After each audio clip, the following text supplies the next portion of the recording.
Bonjour à tous, on espère que vous allez bien. Bienvenue dans cette nouvelle vidéo. On va pronostiquer cette finale de la CAN entre le Nigeria contre la Côte d'Ivoire. Installez-vous, prenez des pop-corn. Générique.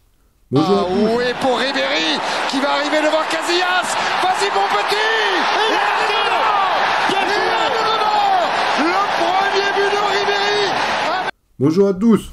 Bon, Malik, on sait que t'es ivoirien. Moi, je suis marocain, donc je suis aussi ivoirien. On n'a pas le choix. On vous a fait aller en huitième de finale. On est obligé de vous supporter. Mais aujourd'hui, Malik, on sait très bien qui tu vois aller qui tu vois remporter cette finale, mais on va quand même te le demander. Qui va l'emporter entre le Nigeria et la Côte d'Ivoire? Alors, prévu de finale, Ayoub, donnons quand même notre historique à ceux qui sont arrivés il n'y a pas longtemps sur la chaîne. Et pour ceux qui sont sur la chaîne depuis un petit moment, je pense qu'ils connaissent la statistique. Et sur les deux dernières finales, c'est 2-0 pour Ayoub. Il avait piqué l'Argentine et il avait piqué en Champions League City et moi l'Inter et la France, du coup. J'espère qu'il va pas me mettre un 3-0 et je lâche la manette. Mais je suis pas objectif, encore une fois, comme je l'étais pour l'Inter, parce que je déteste Guardiola et que j'aime bien l'Inter. Mais je vais choisir la Côte d'Ivoire et je pense qu'il n'y a aucun doute sur cela. C'est quand même ma nation d'origine. C'était mon favori avant la compétition. Contrairement à Ayoub, moi, mon favori est au moins en finale. L'autre est sorti... Quand encore? J'ai oublié. Coupe. Non, je rigole, continue. Le Maroc est sorti en huitième de finale. Ça, tu vas t'amuser pendant un an. D'accord. Donc, mon favori arrive en finale. Alors qu'on s'était pris 4-0 notre dernier match de poule, voilà, c'était une honte. Tout le monde s'est moqué, tout le monde nous voyait dehors. Ça, c'est un pays africain qui parle espagnol. Désolé, mais ça me fait rire. Il n'y a pas de racisme. Hein. On aime toute l'Afrique, mais l'histoire est drôle. Continue. Pardon. J'ai reçu 70 appels, 80 messages, 800 mentions de story. Mais depuis qu'on fait que se qualifier match après match du Sénégal, du Mali et même contre le Congo, j'ai reçu aucun message. Nowhere to be found. Mon téléphone ne vit plus. Donc voilà, on a une Côte d'Ivoire qui a repris une confiance, tout simplement. Qui a repris une confiance après s'être fait embarrasser chez eux à la maison. Ils ont eu une seconde chance accordée par le Maroc et on les a déjà dit merci pour cela, mais ils ont eu une seconde chance. On a eu un coach intérimaire qui a montré que c'était le coach qui devait être le coach officiel dès le début. On n'avait pas un coach sur les 3 premiers matchs d'un tournoi où je n'ai jamais vu ça, qui avait 3 compos différentes. Mais non, moi, cette équipe de Côte d'Ivoire, que ce soit le match face au Sénégal ou pendant les 90 minutes, j'ai aimé ce qui a été montré. On n'a pas été parfait, c'est vrai, c'était un match compliqué parce que c'était contre la meilleure équipe d'Afrique, mais c'était vraiment un match, je trouve, complet de la part de la Côte d'Ivoire, même si on était mené à 0 tout le match et qu'on marque un penalty à la 80e, mais que ce soit dans les joueurs qui étaient alignés, que ce soit dans les choix du coach, dans les remplacements, etc. J'ai énormément apprécié le match qu'on avait fait contre le Sénégal. Et les sortir au penalty, bref, voilà, on va pas refaire l'histoire. Contre le Mali, j'ai beaucoup moins aimé comment on avait commencé le match, surtout la première mi-temps, on était dégueulasse. Le Mali méritait de nous mettre 2-0, 3-0 dès la première mi-temps, mais il rate un penalty, il rate un coup franc à se reproche, on prend un carton rouge, etc. Mais sur ce match du Mali, si c'est pas la performance, c'est juste le caractère de ces joueurs qu'on a vus. Et encore une fois, le coaching payant du coach en mettant un Digra à 5 minutes de la fin pour qu'il aille égaliser, pour emmener le match à l'égalisation. Et le match contre le Congo, c'est peut-être pas le match le plus impressionnant, spectaculaire de la CAN et surtout aussi dramatique que le match avant contre le Mali. Mais voilà, on a eu une Côte d'Ivoire qui a quand même géré son match parce que le Congo n'a simplement rien fait du match et la victoire était méritée. Ça a été que 1-0, mais alors a eu l'occasion de mettre 2 autres buts et 2 occasions qu'il ne doit pas rater. Maintenant, tu tombes sur une équipe contre qui en poule tu avais perdu 1-0 sur un penalty, ou c'était aussi un match pas spectaculaire, mais voilà, ils ont eu leur occasion, on a fait nos erreurs, ils ont marqué. Et je fais aussi une finale comme ça, ça peut être 0-0, 1-1, ça va en prolongation et ça se finit au tir au but. Je fais vraiment pas un match spectaculaire, mais je suis pas objectif du tout, je le sais, je l'avoue. Désolé, mais je vois et j'espère que on gagnera cette finale, parce que j'ai l'impression qu'on est un peu la même équipe avec le Nigeria, dans le sens où maintenant on sait ce qu'on est Et on va tout faire pour gagner, tout simplement. Un score en tête ou même pas? Je te dirais 1-1, ça va en prolongation, tir au but, et on gagne au tir au but. Et tir au but pour le drama, et je vais dire à Dingram le dernier penalty. Ok. Et Osimhen, il va rater son penalty. Osimhen qui rate son penalty, t'es sûr de ça? Ouais, ça fera dramatique. Ouais. C'est toi qui... C'est pour Netflix. C'est pour Netflix. Tu peux me rappeler, Malik, parce que la Côte d'Ivoire et le Nigeria étaient dans le même groupe, on est d'accord? Ouais, c'est ça. Et c'était quoi le score? 1-0, mais je viens de mentionner le match. Non, Tu ok, m'écoutes pas, je savais pas que Non. tu pensais qu'à parler toi et ne pas écouter. Non, j'ai tout écouté, mais justement, là t'as parlé football. Touchez-moi ce crâne, c'est une boule de cristal. Je vais vous annoncer ce qui va se passer dans cette finale. Est-ce que vous voulez savoir en exclusivité, samedi 10 février, ce qui va se passer demain soir? Oui, la réponse est oui. Enfin, il y en a beaucoup qui s'en foutent, mais je vais tout vous expliquer. Le Nigeria va remporter cette finale, tout simplement. Pourquoi? Parce que c'est pas une compétition de foot, c'est une série Netflix. Moi, je vous l'explique. Le Maroc qui sont en 8ème contre l'Afrique du Sud, mais qui qualifie la Côte d'Ivoire, qui perd 4-0. C'est l'entraîneur intérimaire qui emmène l'équipe en finale. Le Congo, dans un scénario où ils sont pas en phase de groupe ou en demi-finale. Non, non, non, non, non, non. Il y a quelqu'un qui est en train d'écrire cette histoire, et ce mec-là est aussi fou que moi. Et comme il est fou, l'histoire serait trop simple que la Côte d'Ivoire aille gagner sa finale. Justement, Comme ça. Non, non, Malik, laisse-moi parler. Oui, ce serait une belle histoire romantique. Mais le mec qui a écrit cette histoire, il est aussi fou que moi, Malik. Il a pas écrit une histoire où juste la Côte d'Ivoire revient des morts et finalement gagne. Si c'est ça, c'est la pire canne de l'histoire. Elle est éclatée, elle est sans gluten. On en reparlera après de ça. L'histoire, c'est que la Côte d'Ivoire ressuscitée, qui revient d'entre les morts, après avoir perdu 4-0 contre la Guinée équatoriale, qui a dû espérer que le Maroc sorte, qui a battu le Sénégal, meilleure équipe de la compétition, qui est revenu contre le Mali, qui a annihilé la surprise de la compétition, va perdre contre le Nigeria en finale et aura fait tout ça pour rien. Ça, c'est mon histoire, je vous la raconte. Non, mais bon.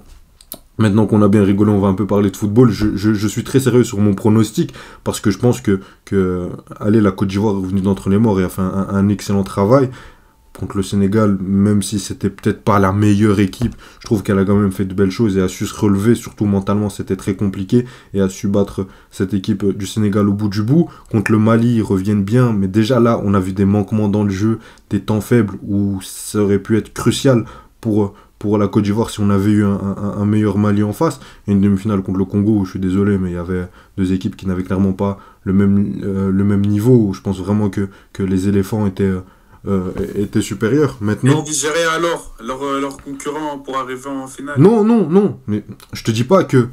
Non, mais regarde, mais je t'ai pas dit que... Je t'ai dit à part... Non, il n'y a que contre le Congo où j'ai critiqué le parcours. Oui, mais non, mais j'ai même pas critiqué le parcours. C'est que je te dis, c'est que contre le Sénégal, ok, c'était beau, mais t'as un Sénégal qui s'est un peu relâché après le 1-0. Contre le Mali, ils auraient pu vous tuer plus tôt. Contre le Congo, pour moi, vous êtes plus fort, c'était un match logique, ils n'ont pas proposé énormément de danger. Et contre le Nigeria, il y a ces erreurs-là qui vont venir. Je pense que le Nigeria va s'incliner tout simplement sur un scénario. Le Nigeria va s'incliner, lapsus révélateur. Révélateur. On peut insulter sur YouTube. Bref, je pense que le Nigeria va remporter cette finale et va remporter sa 5e CAN de son histoire, tout simplement, puisque c'est une CAN sans gluten. Ça va être sa 5e s'il la remporte. Ils en ont 3 ou ils en ont 4? 4. Ah non, ils en ont 3, ça va être la 4e, pardon. Parce que la dernière fois, t'avais dit ils en auront 4, donc dans ma tête. En fait, puisque pour moi, comme ils l'ont déjà gagné, ils en ont 4. Mais bon. Non, mais plus sérieusement, donc je pense que le Nigeria l'emportera en finale ou en prolongation avec un match compliqué. Mais je pense qu'ils sauront plus facilement gérer les temps faibles et les temps forts. Que c'est l'équipe vraiment... Encore une fois parler de football parce que j'ai plus parlé de dramaturgie, de scénario Netflix, même si je pense que honnêtement dans cette compétition sur le plan mental ça compte beaucoup, mais sur le plan du jeu je pense que le Nigeria est l'équipe qui peut perturber le plus cette Côte d'Ivoire. Je pense que c'est vraiment l'équipe chiante pour la Côte d'Ivoire. On l'a vu en phase de poule, la Côte d'Ivoire je sais pas trouvé si nul que ça. Il y avait quelque chose au milieu de terrain, c'était surtout offensivement où ils proposaient rien et que c'était le néant. Mais je pense vraiment que cette équipe du Nigeria est l'équipe qui peut battre cette Côte d'Ivoire et remporter la finale. Et le scénario serait trop beau et trop drôle, s'il vous plaît. Redonnez-moi un peu de de goût dans cette CAN qui m'a tellement déçu. Et du coup, c'est quoi ton pronoscore? Tu peux m'obliger à en faire un. But d'Osimhen à la 116e. 2-1 pour le Nigeria. 2-1 pour le Nigeria. Non, mais je suis un fou. Je suis dans un scénario Netflix. Non, mais désolé, parce que ceux qui me connaissent, je parle tout le temps de football, j'essaye de bien expliquer les trucs. Là, j'ai pété un plomb durant cette CAN, c'est à cause de Walid Regragui. On a eu une finale de Coupe du Monde incroyable. La finale de cette CAN, 2-2, 3-2 buts d'Osimhen à la 116e. Et 2-2, genre, t'as la Côte d'Ivoire qui revient, qui perdait 2-0 et qui marque à la 81e et à la 87e.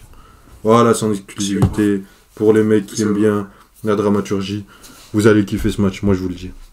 Comme je vous ai dit, les 2 dernières prévues qu'on a fait, Ayoub avait gagné. Donc, ceux qui font des paris ou ceux qui misent... Non, pariez pas. Je vous incite pas à parier, mais pour ceux qui le font... Surtout pas en écoutant mes bêtises. Oh, honnêtement, Mais maintenant... je suis convaincu, mais pas à ce point-là.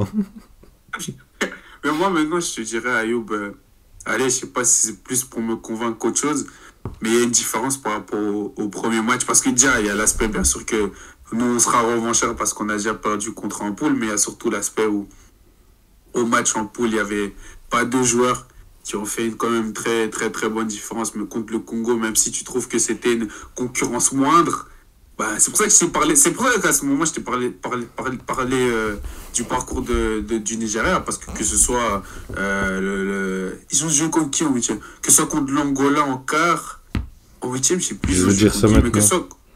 que ce soit contre l'Angola en quart et contre l'Afrique du Sud. Contre le Cameroun. Ah, ok. Bon, je dois me taire en vrai. Mais que ce soit contre le Nigeria, l'Angola en quart et l'Afrique du Sud en demi, c'est des matchs où ils étaient au-dessus, logiquement, où on s'attendait à une victoire de leur part, tu vois, ou une défaite, ça aurait été une surprise comme ça l'a été. L'Angola, c'était la seule équipe. L'Angola, c'était la seule équipe à écraser son adversaire en 8e de finale avec une victoire 3-0. Ils les ont battus sèchement 1-0, il n'y a pas eu trop de suspense. L'Afrique du Sud, quand tu vois, ils maîtrisaient le match de bout en bout, ils étaient à 2 doigts de conclure sur un 2-0. À chaque fois, le Nigeria, en fait, j'ai juste l'impression que c'est l'équipe. Je sais pas. Par exemple, le Maroc, on va attendre beaucoup, on va être déçu, on va être trop surpris. La Côte d'Ivoire, ils sont capables du meilleur comme du pire. Le Nigeria, et c'est dans le pire que je suis le meilleur, c'est un grand Ivoirien qui a cité cette... C'est Caris. Je vois que t'as pas la ref. Mais bref. Ça t'a pas fait Ils ont la ref. Bien sûr, c'est des champions. Non, mais plus sérieusement, le Nigeria, ils sont constants, ils sont fiables dans leur football. Moi, quand je regarde un match du Nigeria, je sais à quoi m'attendre, j'ai pas de surprise. Quand j'ai regardé un match de l'Algérie, j'ai été surpris. Pareil pour le Maroc, pareil pour la Côte d'Ivoire. Et là encore, je te parle des équipes qui ont flop. Par exemple, pour la Côte d'Ivoire, je peux m'attendre à du meilleur comme du pire. On a vu des failles mentales qu'ils étaient au début de la compétition. Même si on a vu du mieux, ça peut ressurgir. La seule équipe qui avait l'air fiable comme ça, au-delà du Nigeria, c'était le Sénégal. Mais vous les avez sortis. Donc, pour moi, c'est là où je vois le Nigeria. Mais après, demain, à Côte d'Ivoire, la remporte, je vais pas être en mode non, qu'est-ce qui s'est passé? Waouh! Non, c'est une grosse finale entre 2 des meilleures sélections africaines. Donc ce serait pas choquant pour les deux. Et je pense que les deux la méritent, même si ce serait plus beau pour la Côte d'Ivoire. Mais ce serait plus drôle si le Nigeria la prend. Et moi, je suis là pour l'entertainment en 2024. On parlait pas de foot. Mercredi, le PSG va perdre contre la Real Sociedad. J'ai pas envie de parler de football. T'as raison, mais moi, je voulais... C'est sur ça même que j'avais commencé. Je vais juste finir avant qu'on finisse la vidéo, Ayoub, en disant que les 2 joueurs qu'il n'y avait pas au premier match sont les 2 joueurs qui ont fait la différence contre le Congo. Pour répéter la phrase, Haller et Adingra seront des joueurs très très importants sur cette finale. Ils vont faire très mal. Mais le ballon d'or africain qui va chercher sa canne, c'est... Même pas peur. C'est écrit. C'est écrit, je suis Même désolé. Pas dans la terre de Drogba de son joueur préféré. D'ailleurs, il a le même joueur préféré que moi, mais bon. Désolé Osimhen, tu dois repartir sans rien. Non, il va aller la chercher. Faut éliminer le Barça. Il est en mission. Ah ouais, en plus, dans 2 semaines après, il doit aller jouer contre le Barça, miskin. Bon, dites-nous en tout cas, vous, vos pronos pour cette finale. On n'a même pas parlé du Congo-Afrique du Sud, petit prono. Rapidement. 3-0 pour le Congo. Ok, 4-0 pour l'Afrique du Sud. C'est le mec qui se fait renchérir. Oh, honnêtement, un match pour la 3e place, moi j'en ai rien à faire. Ok. 5-0 pour le Congo. Ok. 15-0, plus grosse victoire en compétition africaine de... Non, bon, là, on va... Après, t'imagines les gens qui nous découvrent sur cette vidéo, enfin, qui... C'est peut-être à cause de moi, j'ai fait le clown. Mais non, plus sérieusement, abonnez-vous, activez la cloche, regardez nos anciennes vidéos. Les prochaines, une vidéo qui sort cet après-midi sur Walid Regragui. Est-ce qu'il doit partir de la sélection marocaine? Généralement, on est un peu plus sérieux, mais là, c'est la fin de la compétition, on profite d'avoir un peu de fun. Allez, abonnez-vous, merci.